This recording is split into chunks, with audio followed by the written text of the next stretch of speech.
So there's this writer who he writes these funny little books. Actually, pretty good writer, but he wrote like the book A Year. I forget the exact title, but I'm pretty sure it's A Year of Biblical Living. And that book was about, came upon this idea that, he's actually Jewish, but he came upon this idea of these, so many religious people say, it's in the Bible, you have to follow the Bible. So then he kind of thought, well, what would happen if I tried to follow all the rules in the Bible? And by the way, it is impossible. Like, even tonight, just looking at you, I see hundreds of violations. Seriously. But, it's a kind of a funny book because the point of it is that there's no way to live biblical. He's not being cynical. He's just exploring the Bible. But he's funny because, it says, stone adulterers, right? So if he knew somebody made an indiscretion, he can't really throw a stone at them. So it's take a small pebble and just throw it behind their back. Or the other book he wrote is called Outsourcing, where you can outsource a large part of your life to these call centers in third world countries. So he does this experiment on this. It's kind of funny because he outsourced everything he could, even arguing with his wife. So if his wife would say something, he'd say, you've got to talk to Raj. Or if you had, I don't know how his wife stays married to him, but he'd have Raj call his wife about something he's upset with. Anyhow, it's kind of funny books. And then one day he's at his breakfast table and his son, I forget something happened. And he said, I should really thank the people who made this. And his son said, wow, that could be your next subject for your next book about giving thanks. So he does all this research on giving thanks, thanking people. And believe it or not, in positive psychology is a branch of psychology that studies why are some people happy? What makes people happy? And one of the key ingredients to get to happiness is actually giving thanks. So he takes this practice of thanking everybody. And this book, it's not that great of a book, but I love his conclusions, where at one point he says, just doing this was the single best thing he ever did in his life, was every day thanking people, giving gratitude for something. Because he said, actually, he tends to be kind of an anxiety-filled, a little grumpy in his natural state. And he said, this is the single best thing that he ever did in his life, was every day giving thanks. And he said, what it is, how did he phrase it? I forget. Dang it. But it's you're growing in gratitude. And he said, even in his life, you'd have 1,000 things to be grateful for. And one bad thing happens in the day, and it would stick with them all day long. And in practicing gratitude, you actually strengthen your ability to rejoice. And even he had this great advice I liked where he said, because there's 1,000 things in your day that you can give gratitude for and you'd get stuck on one thing, he came up with this mantra. If something happened that he would just keep ruminating on rather than really ruminating on being thankful. So he had his mantra, so I got my mantra. And my mantra, just to tell you, is my dad, he's from Butte, Montana, and him and his family, his father, they all worked the mines. And once my oldest sister and I were harassing him about, being a terrible parent.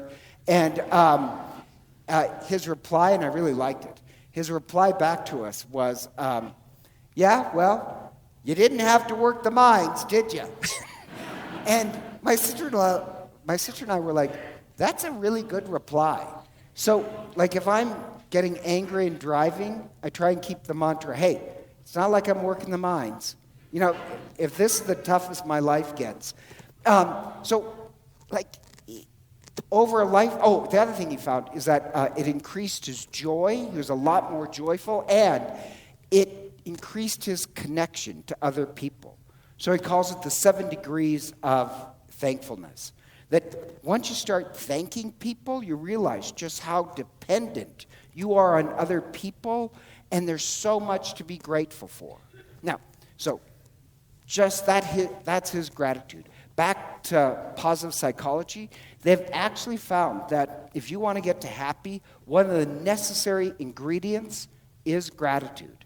And I mentioned this before. I know this is rerun for many of you, but they've repeated this experiment of taking 2 groups of people.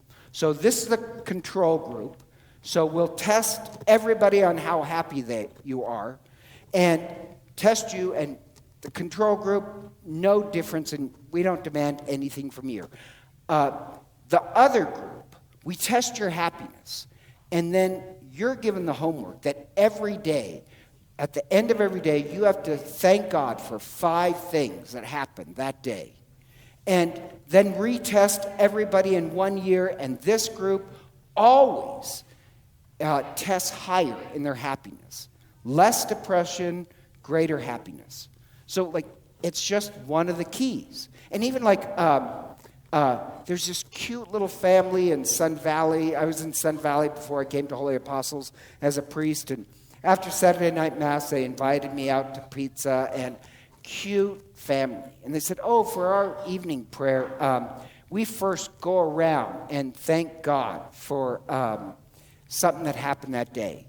And it was just adorable to hear what the kids had to say.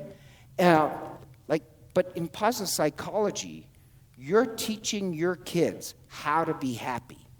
And the opposite is, I knew this guy once. He was a doctor. He got divorced, and he was telling me his strategy with his girls were that because they're divorced, he's going to give his girls anything they want. And his theory was if they receive so much, they'll be grateful and happy. And I said, no. Actually, they found out the opposite. If you don't first train your kids to be thankful, they'll never get to happy. You have to first train them to be thankful. Then anything that happens in their life, they're grateful and happy. If you give your kids everything without first training them to be thankful, do you know what happens to your kids? They develop, suddenly I forgot the word. Come on, help me. You know, when you just expect everything. Entitlement. You got to go to communion, whoever said that first. Yes, they become entitled. And if they become entitled, they'll never be free enough to get to happy. So his strategy, and I tried to explain, I told him this book he could check out. He just totally disagreed with me. So in psychology, they call that being an idiot. No, it's a technical term. If you disagree with the priest. But you're ruining your children. If you want your children to get to happy, you first teach them how to give thanks. And so that's positive psychology. Even before that, 500 years before positive psychology, there was a saint, St. Ignatius. And St. Ignatius tried to figure out what makes people more spiritual, trying different things. And so he came up with what he's called the examen. This is a review for most of you. So there's 5 steps to the examen. One of them is at the end of every day, you name 3 things that you're grateful for. I do this. And I say, a glory be for each. In fact, during the day, if something happens that I just really love, like some kid stays awake during the homily, I'll give a glory be at that moment, so I'll remember at the end of the day. And what you're really doing is pulling gratitude throughout the day. You're actually increasing your neural pathways to always think in the form of gratitude rather than ruminating on the one thing that went bad. So St. Ignatius, he found it worked. And 3,000 years before St. Ignatius, there was these people called the Jews. And in Judaism, you have to pray 5 times a day. And 2 main ones you're morally obligated to, the morning and evening prayer. And on one of them, you have to give thanks. And I just mention that because when priests get ordained, we make a vow to pray what's called the hours 5 times a day, and one of them has to be of gratitude. The deacons, these two up here, they've recently been ordained, and they also made a vow to pray the hours, one of which they have to be praying psalms of gratitude. So all I'm saying is that, wow, we come through thousands of years that religion and prayer for gratitude is together. Not only going with the Jews, but before that. I know I'm getting a little technical, but anthropologists have studied primitive religion. Like, what are the roots of religion? And this one idiot, and I know I'm using that too much, Richard Dawkins, said prayer started because human beings were frightened and they needed something to pray to. Actually, anthropologists have studied it and said the difference. In all primitive societies, the one common denominator is gratitude. That if you have a kill or harvest, you'd always give thanks. That religion, or at least prayer, started with giving gratitude. So we'd say, well, religion and gratitude exercises, religion is a gratitude exercise. And so I just mention all this because obviously today's gospel and readings are about gratitude. And you have to remember, in the gospel, it's just picking up from last week, where the apostles said to Jesus, increase our faith. And so the Gospel of Luke is 10 meals with Jesus. This is the meal that around this, all the stories are going to be about increasing your faith. Last week is about putting it into action. And if you want your faith increased, the point this week, give gratitude. And the story is, you have the 10 lepers. Jesus heals the 10 lepers, and only one came back to give thanks. One who's a Samaritan, an outsider. And you have this theme in the first reading in the gospel of it's the outsider of religion, who actually gives thanks. And oddly enough, by God, by Christ, is the one who's actually more religious than the people who just profess religion. People actually who put gratitude in practice. They're the true religious people. That religion is a practice in gratitude. Or the first reading, the same thing with the general. He's a Syrian general. He's the enemy of God's people, another outsider. And he's not only a general, he's the top general of Syria, Nahum. And he has leprosy.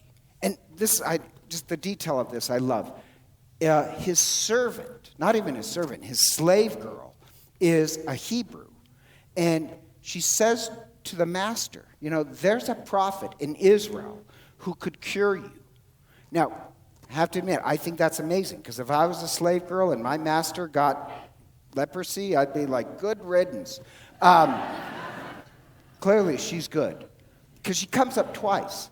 So he goes to Israel, and he goes to the king of Israel, and he's asked for a healing. And in case you're wondering, the king does this weird thing where he does a Superman, rips his garments open. He says, what do you think I am, God? That's because in pagan areas in Syria, the religious leaders supported the king. In Israel, it really wasn't that way. The prophet doesn't serve the king, but serves God. That's where he says, what do you think, I'm God? And they tell him where the prophet lives. Now, this is a weird one. So the general, he goes to the prophet's house, and the prophet doesn't even come out of the house, but says, go and bathe 3 times in the river. And the general gets upset because he's expecting something, hocus pocus. And he says, well, we have rivers in Syria. Why do I have to bathe 7 times? 7 always means commitment to God. Why do I have to bathe 7 times? And once again, the slave girl comes up and says, hey, if the prophet would have told you to jump on 1 foot, you would have done it.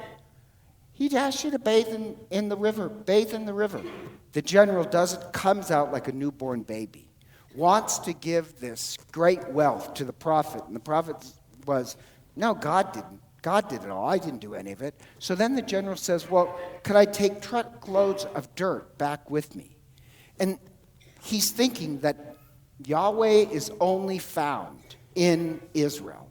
That's why he's taking the dirt back, so that every day he could get on that dirt and thank God. So what he's going to do is take the miracle and pull it all through his life. That's what thankfulness does. The good things in your life just doesn't happen in the past. You keep it alive.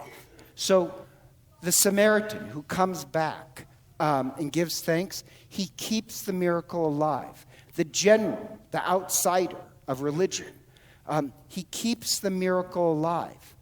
And the twist in both stories is that the real religious person is not the one who proclaims to be religious, but the one who actually does thankfulness, keeps the goodness of life alive in their life. That's what really prayerful gratitude does. That's why, and this is my urge, I urge everybody, teach your kids prayer. Be like the Sun Valley couple who are really teaching their kids the rudiments of prayer, which begin with gratitude. They're allowing their kids to learn the way of happiness, or even the Eucharist, what means Thanksgiving. We come together week after week in gratitude to keep the gifts of God alive in our heart, prevent us from becoming bitter.